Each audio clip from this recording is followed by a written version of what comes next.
Welcome to the first episode of the All Things Endurance podcast presented by UESCA. I'm your host, Rick Prince, and today we are joined by Ben Rosario. And Ben is the founder, current head coach, and former head coach and current executive director of the HOKA Northern Arizona Elite running team. It's one of the top professional running teams in the world. Ben has coached runners of all abilities and ages. He's also a former professional runner himself with the Hansons-Brooks Distance Project. He's also the co-author of Run Like a Pro, which is quite um, well, it'll have a lot in common with what we're talking about today. He co-wrote that with Matt Fitzgerald. And last but not least, Ben is also a contributor to our running coach certification. So, Ben, welcome to the show.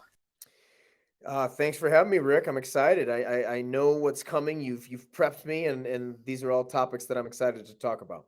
Awesome. Yeah, so today we're going to be discussing things that amateur athletes can learn from professionals and elite runners. So, before we get going, I just want to say, Ben, it's kind of funny that we're talking about this because I remember when you were reviewing some of our content, as far as areas, good, bad, or otherwise, as far as editing it, you came back, everything looks pretty good. There's this one area though that says, don't train or race like a pro.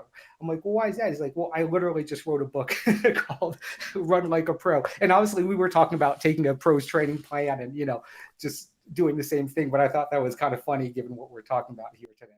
No, I remember that. I remember that. Yeah, it's funny because we really see eye to eye on it. It's somewhat semantics, but our idea with the book, Rick, Matt and I, was to say, look, of course you're not going to run at the same pace, and of course you're not necessarily going to do the same volume, but you can follow the same principles. In fact, you Sure. should follow the same principles. Sure. That's our thinking, or that was our thinking in writing the book, and I do believe that because what Matt's really saying in the book, and then I give anecdotal evidence, is, hey, there's a reason the pros put a premium on sleep.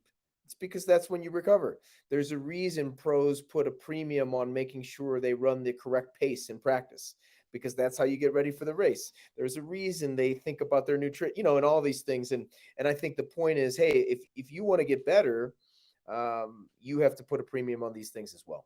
Yeah, agreed, agreed. So that being said, one of the things that you just mentioned, perhaps we can start off with pacing because I think that's a big thing. I think for everybody, whether it be starting off too fast or in training maybe running too fast on easy days and vice versa on hard days. So yeah, if you could just go into that a little bit as far as what you've experienced personally being a professional, as well as working with your athletes with respect to pacing.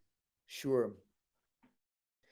I guess I would start by saying that if you want to run your best in a race, which I assume you do, you need to learn how to parcel out your energy over whatever distance you're running. If it's a mile, if it's a half marathon, if it's a marathon, if it's a 50 miler, if it's a 100 miler, you need to learn how to um, establish a pace early on that you can keep for the entire distance. And the only way you can get good at that is in practice. and I, I sort of liken it to a basketball team doing layup after layup after layup after layup after layup, because in a game, they want to lay up to be second nature. They don't even want to have to think about it. And that's the way I look at pacing. So, for example, if you're trying to run, let's say, 7 minutes per mile for the marathon, there are certainly a number of different pace zones that you need to hit in training. And of course, we may talk about some of that. But you have to spend a considerable amount of time working on that exact pace. You need to get really locked in to running 7 minutes per mile. Same if you're a high school kid and you're trying to break 5 minutes in the mile for the first time. You need to get really locked in on 75 seconds per 400. And if in training you constantly are trying to quote unquote beat the prescribed splits and run faster, and then you find yourself slowing down as the workout goes on, well, then what are you practicing? You're practicing to do that in the race, and that's probably what you're going to do. Whereas if you get really dialed in at a certain pace, then it stands to reason that you're going to be better at that pace during the race. And I'll just add that it actually is applicable even when you're training in a different zone. So let's take that marathoner that's trying to run 7 minutes per mile for the entire marathon. Let's say he or she has a workout on their schedule that's a little speedier, and maybe they're doing 400s or 800s at their 10K pace. Locking in and dialing in that 10K pace over and over and over is also good practice for the marathon, because again, it's just that mind body connection, learning how to run a certain pace and then stay on that pace even as things get harder, and you have to pick up the effort just to keep that pace the same, which is really the secret sauce. Learning how to know when you're going to have to dig down a little deeper to keep hitting 7 minutes a mile or 75 seconds per 400 or whatever it is, because that's when the race gets hard, and you have to have practiced that. Yeah, yeah, agreed, agreed. Now, do you find, again, knowing that you've worked with athletes of all ages and abilities, do you find that a lot of people say, for example, let's say they're scheduled for an easier run or a block of sort of, aerobic training where, they have to be at a relatively low heart rate, relatively low RPE, that, while elites and pros might certainly understand the use for that. Do you find that a lot of amateur athletes are kind of like, oh God, I could do this all day. It's a complete waste of my time. I'm not getting any benefit. Therefore, I should run faster. And if so, for those athletes, what type of guidance do you typically provide for them as far as a use case? Like this is why you need this. Yes, I think it's the number one mistake that people make across the Mm, board. okay. um, and I think it's because of a few things. One of the things is certainly that the type of folks that typically find themselves being attracted to this sport or endurance sports in general are kind of A-type personalities. They're go-getters, they're True. driven, they're hard workers, they're workhorses, and that type of personality lends itself to um, overachieving. And they've associated, it's the same kind of person that did the extra credit in high school on all the in all their classes. And that type of person tends to think that if I'm not hurting a little bit, then I'm not doing enough. Yeah. And so it's as simple as that. In many ways they feel like, hey, running easy, it doesn't hurt enough, I'm not gaining anything. And I think, talking about the book again, what Matt does a good job of, and I know you guys do a good job of in your uh, coaching education classes and in your newsletter and all the things you're putting out there, there's a science to it. And I think if those same people can use that big brain of theirs, to take a little bit of time and learn just the basics of physiology, then they don't need to become an expert. But what they need to understand is that on an easy day, what you're doing is you are gaining aerobic fitness, and you'll gain that aerobic fitness at a pretty easy pace. um, and so when you pick it up and go beyond that easy pace, you're just making it harder on your muscles, tendons, and ligaments for no reason, Mm, for no good reason. yeah. Makes um, and sense. you're and you're also making it harder on your overall energy systems for no good reason.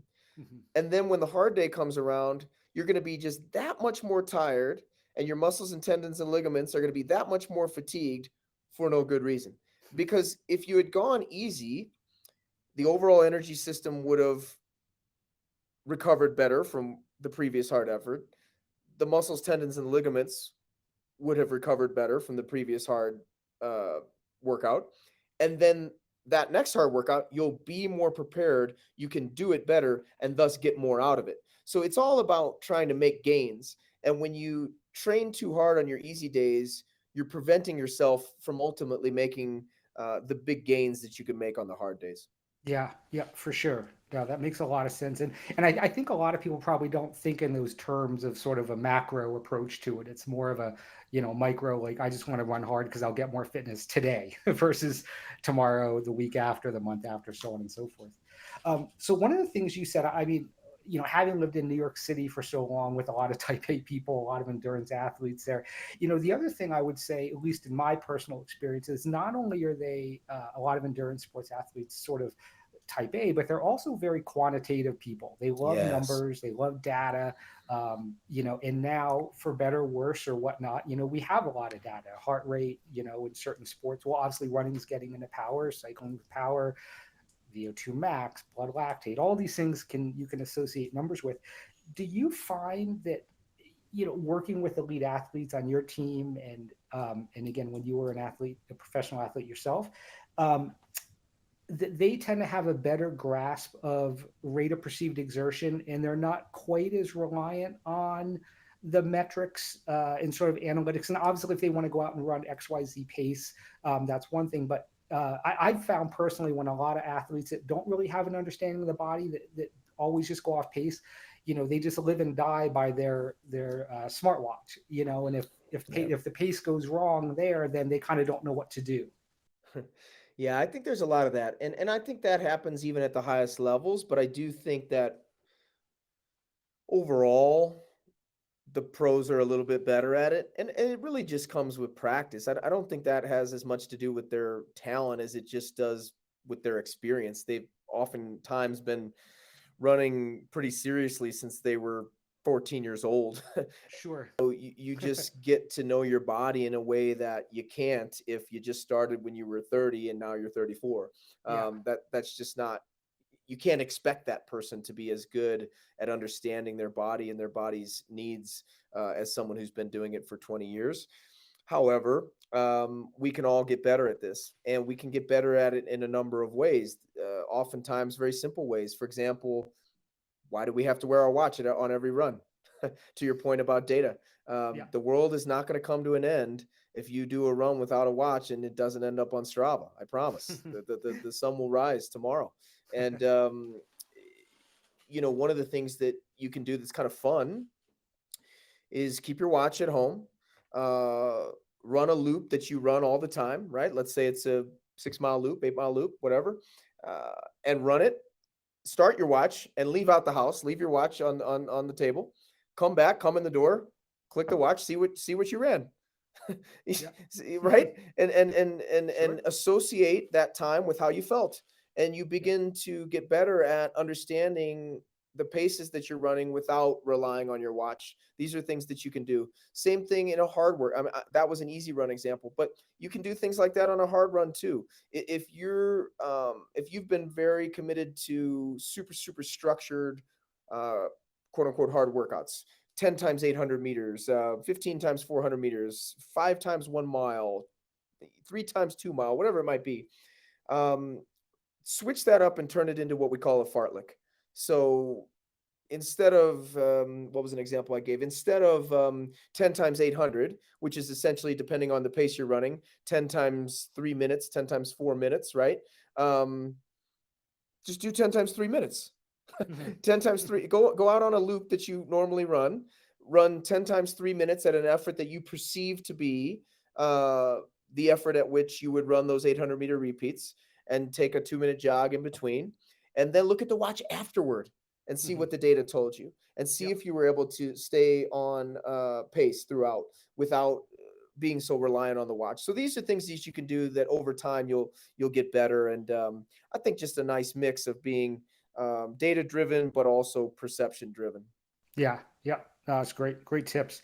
Last thing for me, at least on the pacing, what advice would you give to athletes, or maybe coaches of athletes, coaches of runners, who tend to start off too fast, whether it be a marathon, 5K, 10K? Obviously, especially if it's kind of the goal race, you build up to this. It's been months and months of training, and the gun goes off, and you have so much adrenaline.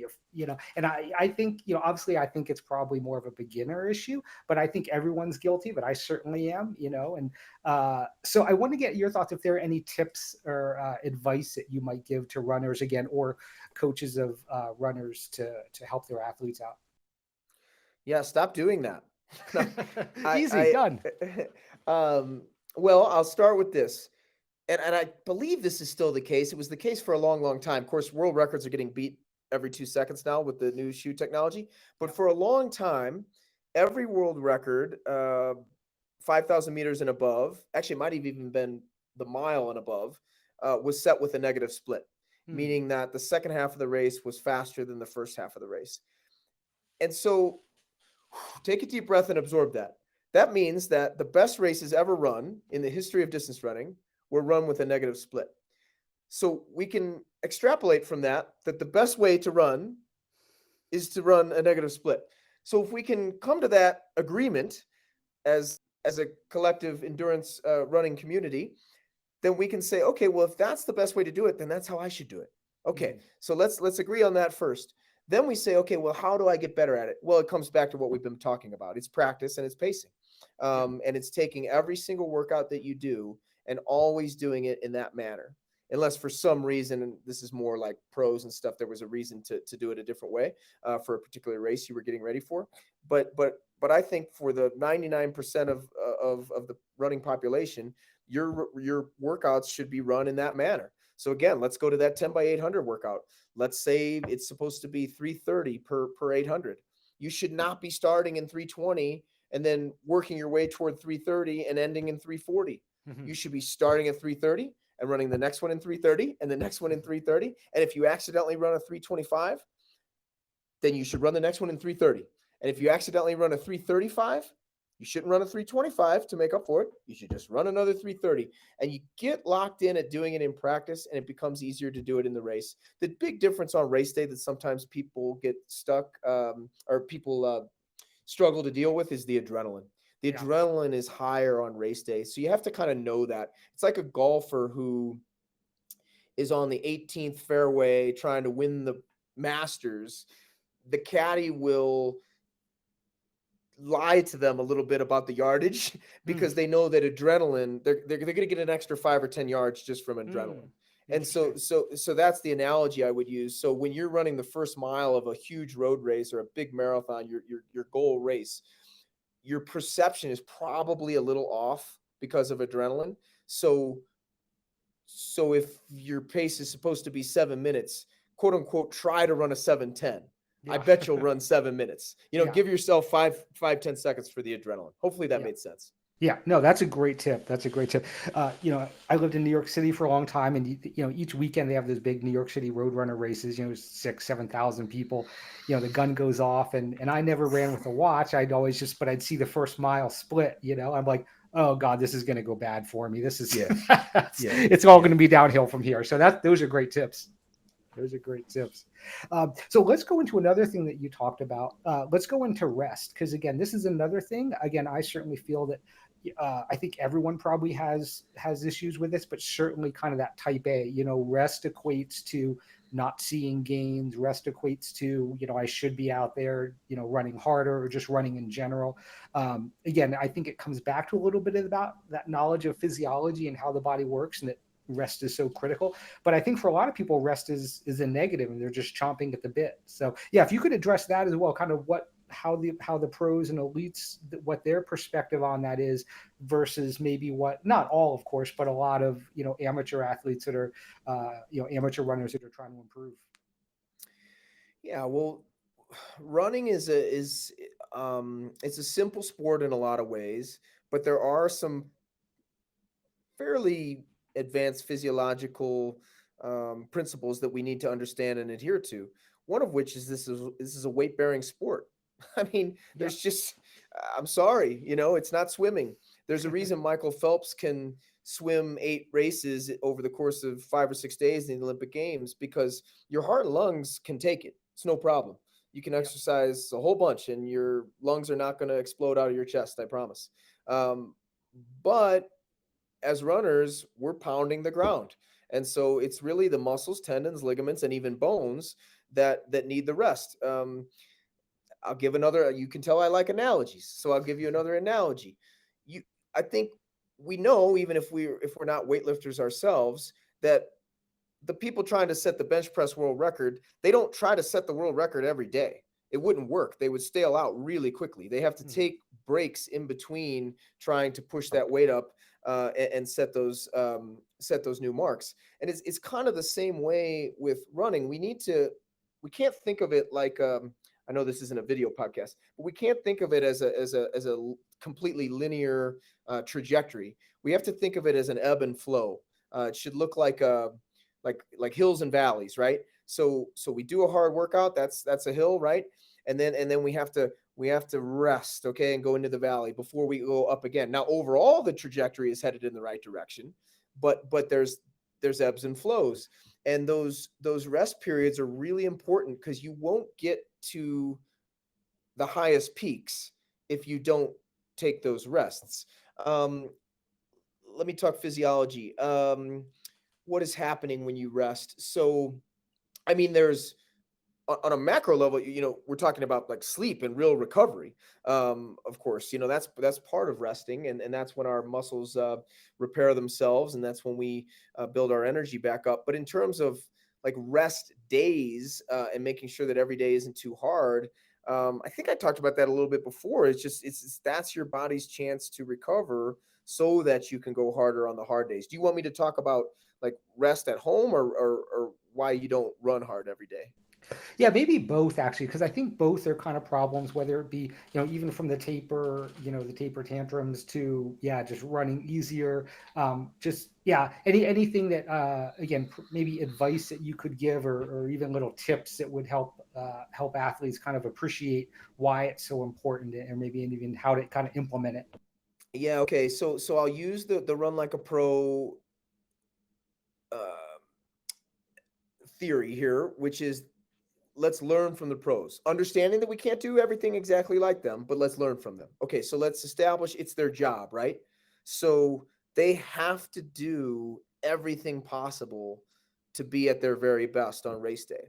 And one of those things that they do is they rest between runs, between hard workouts. They sleep. Oftentimes, they take a nap every day. They definitely go to bed early. They definitely try to get 8+ hours of sleep a night. Again, don't mock me now. I'm not saying that everybody can do that. I understand. We have jobs. I have a job. You can't. I don't have the luxury to nap every day. But, but the point is, if if we know that they use that to be the best they can be, they maximize their rest in order to be the best they can be, then you should maximize your rest to be the best you can be. Doesn't mean you're going to sleep as much as they will. You don't have that ability because of your life schedule, but you should still sleep as much as you can. So let's say you get up and you head to the office at 7 a.m. and you crush it all day at work and you don't get back till 6:30. It was a long day. And you go do your run, even though you don't want to. You go get your run in, and then you eat dinner, and now all of a sudden it's 9 o'clock. Here's my point. I know that you want to watch a couple hours of TV and veg out for a little bit after such a long day. But this is where you can maximize your sleep. You don't have to do that. You can read a book and go to bed in a half hour. Hopefully, I mean some people struggle. I'm not trying not to paint with too broad a brush, but if you can maximize the amount of sleep you can get. That's what they do. That's what you should do. And it's because rest is just vital. I mean, Yeah. it's just vital. We know this from science. This goes way beyond running.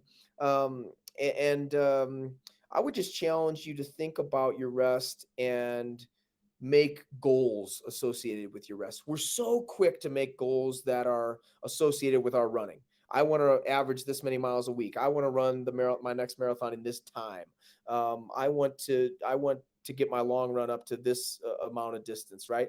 But who among us says I want to average 7.5 hours of sleep every night Yeah. for the next month? Probably nobody. We don't do that, but we Yeah. should, right? Yeah. That's That's a what the great pros point. do. That's what we should do. So if you're really into your running and you're into goal setting, try to make a rest related goal for the next month or two and see what happens. Yeah. I love that. That's awesome. That is awesome. So moving on, psychology. I kind of feel like this is sort of like almost like the final frontier, right? There's strength training, cardiovascular training. We've interviewed for the certifications Dr. Justin Ross, who's sort of a performance psychologist, and there's so much of it. So many people talk about it. Flow state. Clutch, all that kind of stuff. But I feel like, at least amongst amateurs, it's given a lot of lip service, but not a lot of people really do it. And maybe that's because they don't know how to put it in practice or whatnot. But again, maybe if you could speak to that as far as what the pros and elites do and what some of the takeaways might be for us amateur runners. Yeah, it's getting more and more popular to focus on on your mental game in our sport at the highest level. Folks use mental performance specialists, sports psychologists, different different titles, I suppose. But the bottom line is what they're trying to do is they're trying to be their best self. And one of the sports psychologists, mental sports performance specialists that I've worked with, that we've worked with as a team, Shannon Thompson, uh, used to have the athletes do an exercise where they think back to a good race that they had.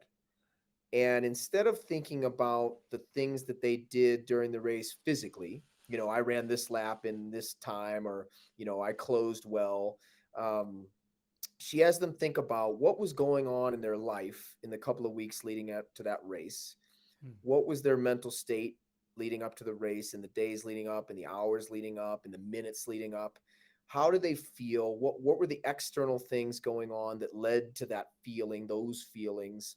And what she has found over the years is almost always before your best races, you felt happy. Hmm. You were happy. Things were good in your life. And I think the takeaway from that is if you want to run the best that you can, and this is what we keep coming back to, because I assume if you're listening to this podcast, you want to run the best that you can. Um, you need to understand and accept that your life is going to affect your running.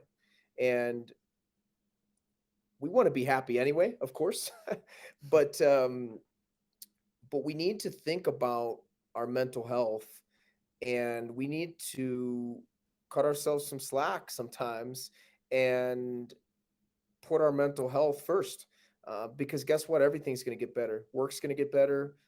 Running's going to get better, and it's a process. It's not reading a book or an article. It's really working at it.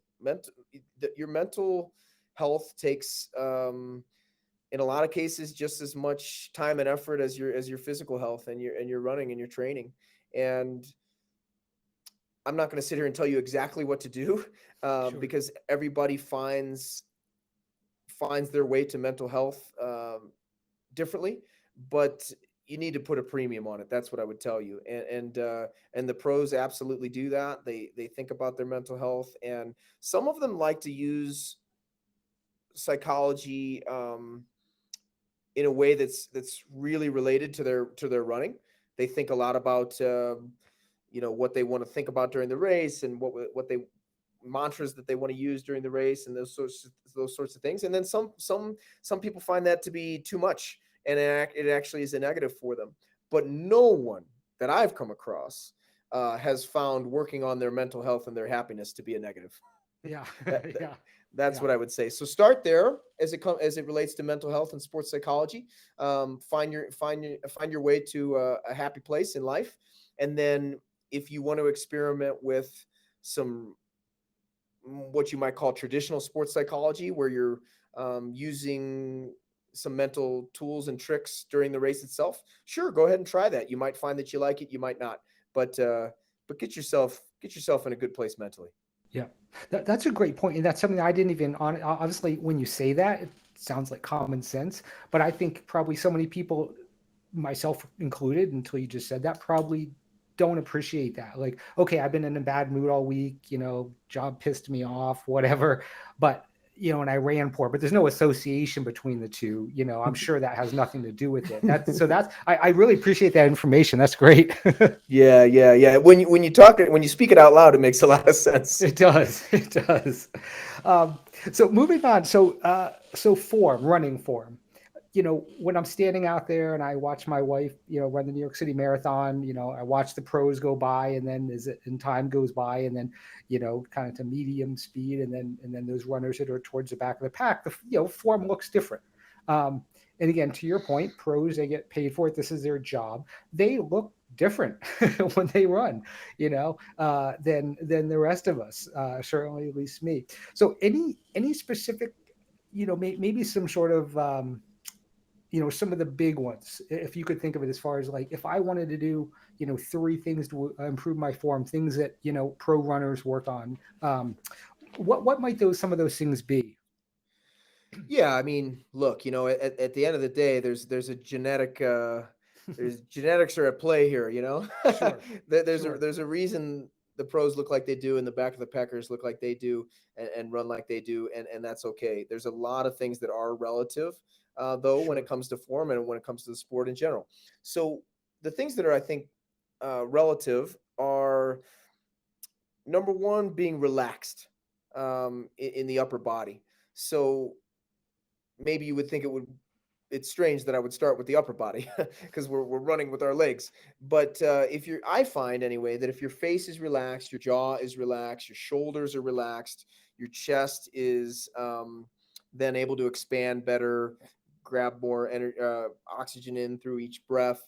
The legs will follow. So I like to think of it kind of top down. So being as like, for example, if you have ever seen a video of the 100-meter sprinters at the Olympic Games in super slow mo, their jaws are so relaxed that they're just bouncing up and down, Hmm. bouncing up and down. And these are people that are running all out as fast as they can. I think the normal human being thinks of running all out as fast as they can with the strained face and the neck muscles and the veins Sure. popping out of the neck. But like, that's not what pro sprinters look like. They're actually super, super relaxed. In fact, if they watch a video of themselves and they start to strain at the end, they're mad.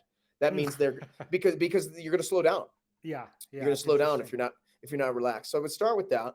The next thing I would say is we're trying ultimately to spend as little time on the ground as possible and yet get as much force from our gait as possible. And those things are sound almost counterintuitive, or they sound maybe like they would work against one another. But I think the easiest way to try to work on both of those things is to think of landing underneath yourself. Okay, so a lot of us or a lot of folks who don't have great form, part of the problem is they're reaching. Their foot is landing in front of their body, and when we do that, it's almost we're breaking essentially. Like, if you stood up and pushed your heel down into the ground in front of yourself, you're going to feel, and you did it kind of hard, you're going to feel a reverberation all the way up your legs into your thighs, right? Whereas if you land underneath yourself, um, and you're already starting to push back, then we're not breaking, and we're not pushing, we're not asking as much of our legs in that scenario. So that landing underneath yourself, it's almost like you're doing both things. You're spending less time on the ground, but then you're also getting more power because you're almost, as soon as you land, you're already in you're much how am I saying this?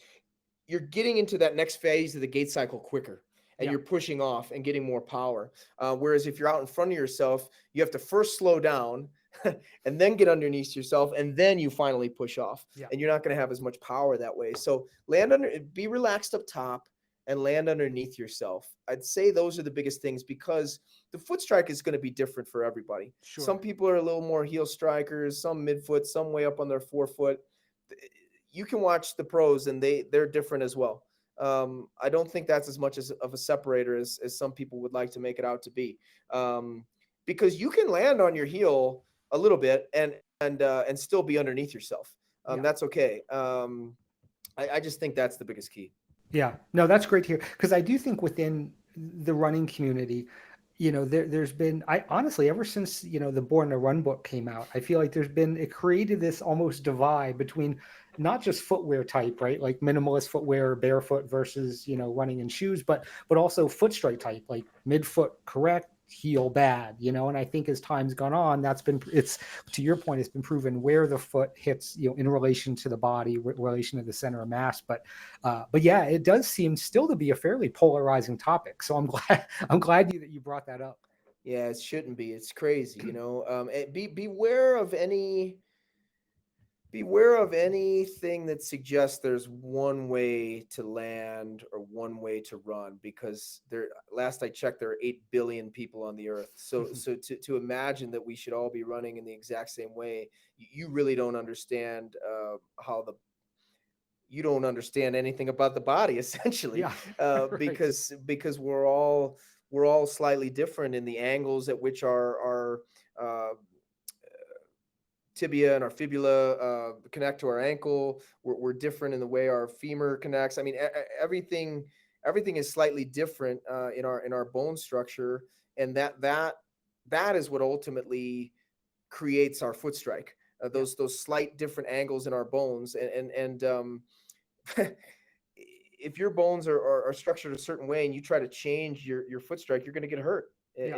In my experience and in my opinion, so it's more about taking what you've been given in terms of your body, your biomechanics, and trying to be as efficient as you can with those biomechanics. Hmm. Not trying to change them completely, just making slight tweaks so you're as efficient as you possibly can. And that's why I use that land underneath yourself, because we can all do that. Our feet may land differently, and when we look at the bottom of our shoes, they may look super different from one person to another. But we can do a better job of landing underneath ourselves, and we can all do a better job of staying relaxed up top. That Yeah. those are things that are universal. Yeah. That's great. That's great information. Um, so two more things I want to chat with you about. Training volume. Again, this is obviously something that, with respect to, say marathon, 5K up to marathon, in professionals, obviously, I'm guessing they typically train at a higher volume than the amateurs. But any takeaways there that age group amateur athletes, amateur runners can get from professionals as far as training volume is concerned? And maybe this also sort of correlates with intensity. Maybe you have to kind of talk about both at the same time. But I wanted to see if you had any thoughts on that. For sure. First of all, it is different among pros, so because of biomechanics. The way some people run, even though they may be incredibly fast, is not terribly suitable for high volume training. So some of those folks might only run 85 miles a week. Some might run 120, some might run 150 miles a week. It's a pretty big spectrum Yeah. when it comes to mileage for pros. And of course, it's the same with amateurs. Now, with amateurs, it's life schedule, it's training history, it's injury history, it's all sorts of things. But I guess if I was to um, try to pare it down to a simple formula, again, talking to people who want to be as fast as they can be, I would say that you're trying to find a sweet spot where you're training at a volume that is as high as you can train at, given whatever limitations you might have. Again, just spoke about those potential limitations, and yet be able to hit your hard workouts, right? So if you and let's just take a super generic kind of classic training plan where you have two hard workouts a week. Maybe one is a little bit more strength oriented, tempo runs, lactate threshold work, and one is a little bit more speed oriented. Okay. Um, if you've bumped your let's take a classic. Let's say you've been used to 50 miles a week, and you bump up to 75 a week, but all of a sudden you can't hit your workouts anymore because you're too tired. Well, then you need to go down and maybe try 60. Okay. And maybe after a while at 60, the workouts feel totally normal again, everything's good, and you can try 70. But it's this gradual process, somewhat trial and error, of finding that spot where you'll stay healthy, you'll hit your hard workouts, your energy level stays kind of at an equilibrium. I mean, understanding that there's ebbs and flows, but overall, it's Sure. headed in the right direction over the course of a training segment. And everybody's different for all sorts of reasons, but we're all trying to find the highest volume we can train at, and yet still hit our hard workouts and still be heading in the right direction over the course of a segment, energy wise, so that by the end we're at our best. Got it. Makes sense. So sort of corollary to that, what's your take on strength training? with respect to, because obviously, there's sort of, you want to look at everything as a whole. Okay, well, how much energy, is being taken away from my ability to, do a long run or a hard workout.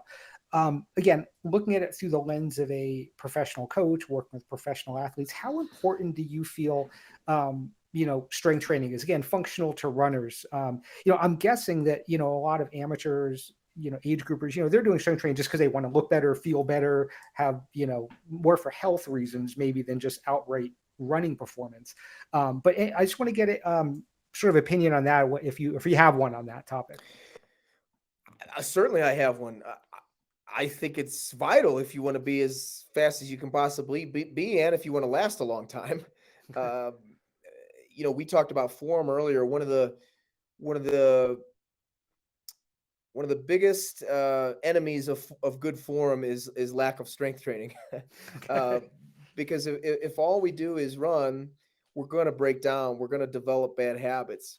But if we supplement that running with some ancillary work, namely strength training, namely really focused core training, we're less likely to break down form wise, um, Got it.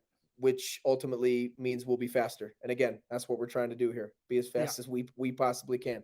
Now, what strength training to do? Look, you said it right. You got to make tough decisions. You only have so much time in the day. You don't have as much time as the pros. Um, and then there's a financial piece as well. I'll say this: if you can, I would recommend a strength training coach or expert of some kind that would be working with you. And I would recommend someone that works with runners, understands a runner's needs specifically from a biomechanical standpoint, and can give you a program that's individual to you based on your particular needs and your biomechanics. Now, we don't all have time for that. We don't have all have money for that. So then you pare it down and you say, okay, well, if I can't do that, what's the next best thing? Well, the next best thing is make sure that you're at least working on your core. A coach and a specific program might be a little more comprehensive, but if you're at least working on your core, if you're at least making sure that your posture is good, your alignment is good, so you're doing exercises that work, um, everything from like the chest to the knee, so basic squats, right, to make sure the quads are strong. Um, Obviously, abdominal work. Like the obliques as well as the classic six pack abdominals. I'm not doing a great job here. I'm not a strength and conditioning expert. All I would tell you is if you don't spend some time working on strength training of some kind, you're going to eventually develop bad habits in your running. So, some of this has to be individual. You have to find your way to the the best program for you as an individual, but it should be something. It should be something. There should be Okay. something going on in terms of strength training. I'll just quickly, I'll say one more thing. The pros do a ton of it. They do a ton Okay. of it. And it's why pro runners are lasting longer than they ever have before. It's Hmm. why you see Interesting. people, particularly on the women's side, in their late 30s, setting PBs in the marathon. It's because they haven't broken down. They're super super Yeah. strong. And so if it's good enough for them, it should be good enough for you. Understanding that you may not have as much time as they do to put into it, but you should be doing some form of it. Yeah. Yep. Agreed. Agreed. So the last thing, that I want to chat about is speed work, to see if you've had any thoughts on. I'm assuming you do. As far as, well, you hit the nail on the head. I think a lot of runners just don't, amateur runners don't have a lot of time. It's competing with family. It's competing with work. It's competing with, God knows what else. And they might only get, a couple quality workouts a weekend. For, I guess maybe 5K, 10K to half marathon, marathon. Are there any workouts that, that you've seen from sort of the trickle down from your pros that are sort of the essential workouts, essential types of work, that, tempo, intervals, like you had mentioned earlier, fartleks? Any thoughts on that? Yeah, I think there's a particular zone I really like, and that's what I call 1 hour race pace. And the reason is it's relative to everyone. I could talk about lactate threshold, and it's certainly in the lactate threshold zone, but that's a whole nother podcast. So I'll just say I have found that to be a wonderful pace to train at.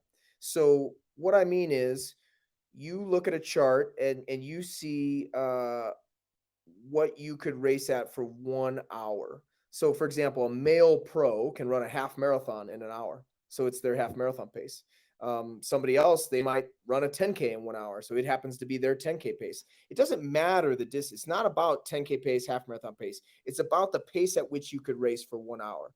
And I like that zone because it is essentially in your lactate threshold zone. It's a part of the lactate threshold zone, which means you'll increase your lactate threshold over time if you spend a lot of time in that zone, which means you'll be stronger. You'll be able to run at closer to your max for longer if you increase that lactate threshold zone. And there are a number of different workouts, to your question, that you can do while working in that zone. So you could do 1K repeats at your 1 hour race pace with short rest. You could do 800s. You could do 1 mile repeats. You could bump it up and do 2 mile repeats. Now you increase the rest as you increase the distance of the repeat, but you could do 400s at 1 hour race pace. If you truly do them at your 1 hour race pace, you probably only need 45 seconds rest. If you do 800s or 1Ks, you probably only need 1 minute rest. If you do miles, you might need 90 seconds or 2 minutes. If you do 2 mile repeats, you might need 2 to 3 minutes. And if you do 3 mile repeats, you might need 4 or 5 minutes. But you can do a ton of work in that zone. I would love to see people doing, over the course of a week, I would love to see at least one of the workouts that they do during that week have at least some amount of work at that 1 hour race pace. Doesn't necessarily have to be the entire session. You could do a few 800s at at 1 hour race pace, and then tack on some faster 200s or some hills or something like that. But I think at least one workout a week should be in that zone. That's my favorite zone, and I think it's the one that you'll see the biggest gains if you work out a lot in that zone. Okay, got it. No, that makes sense. It's one of those things I think maybe with like social media, especially and everyone has, this is what you should do. If you want to get fast, this is what you should do. Do my workout or do these exact things. So, and obviously that doesn't make sense to your point that you said earlier. Everyone's physiology is different. Everyone's mechanics are different. So I like that. I like that approach to that a lot. That's great. Well, and let me just add that's why I say it that way. That's why I answer that question that way. Because if you're a master's runner who's trying to get back into the mile, right, and wants to run the fastest mile they've run since they were in high school or something, that zone will still be good for mile training. If you're a marathoner, that zone will be good for marathon training. It's a good zone. Now, the things that you have to add to it, it starts to get quite complicated because, of course, if you're a miler, you're going to be needing to do some really fast work and some really powerful work. If you're a marathoner, you're going to be doing some super long runs and some marathon specific work. And the things that happen in addition to that zone are different based on your goals and what race you're training for. But every race and every training segment should include a lot of work in that 1 hour race pace zone, no matter what you're preparing for. Yeah, got it. No, that's great to hear. Well, I walked to the mailbox today, back and forth before this podcast, so I'm slowly ramping up to that. Then I'm getting there. Good. Working on it. Well, thank you so much, Ben, for this. This is great. I think you certainly gave a lot of great tips, a lot of great information. I think they'll help a lot of people with their training. So thank you. Oh, thanks, Rick. It was a blast, man. Appreciate it. Yeah, of course. So for anyone interested in checking out Northern Arizona Elite, you can go to their website, nazelite.com. And if you're interested in checking out Ben's book and Matt's book, it's Run Like a Pro, and it's on Amazon. And of course, with our certifications is some of the things that Ben alluded to. You can check out our website, UESCA. So Ben, well, hopefully we can hop on this again and do this again soon on another topic. That'd be great. Thanks, Rick. Awesome. Thank you so much. Take care.